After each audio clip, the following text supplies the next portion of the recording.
Mga kapuso, formal lang binuksan ngayong araw ang Pistay Dayat kasabay ng pagbubukas din ng Pangasinan Agritourism Expo 2024. Mula sa Capitol Plaza, nakatutok doon live si Jasmine Gabriel Galban. Jasmine?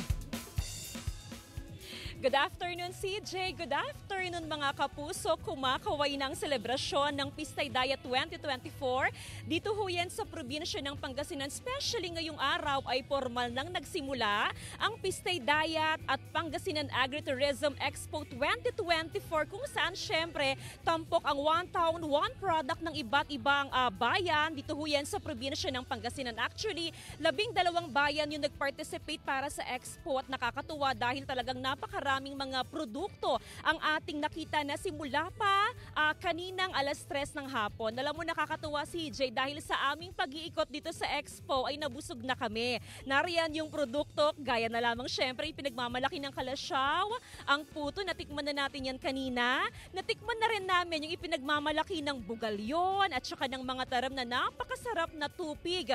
Natikman na rin namin syempre, hindi nagpahuli ang bayan ng Alcala, yung kanilang sweet corn.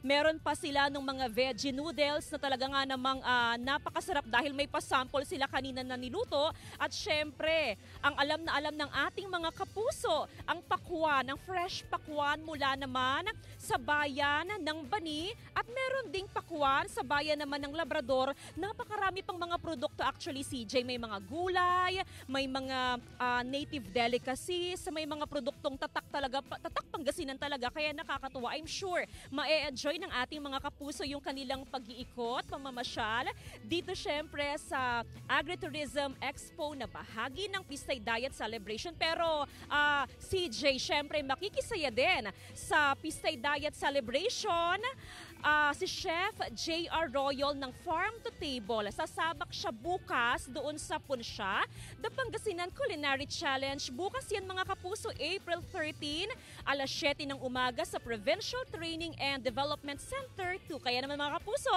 enjoyin ho natin ang bawat araw at iba't ibang aktibidad ng Pistay Dayat 2024. CJ? So hindi mo na pala problema ang dinner mo. Sana all na lang. Maraming salamat, Jasmine Gabriel Galban.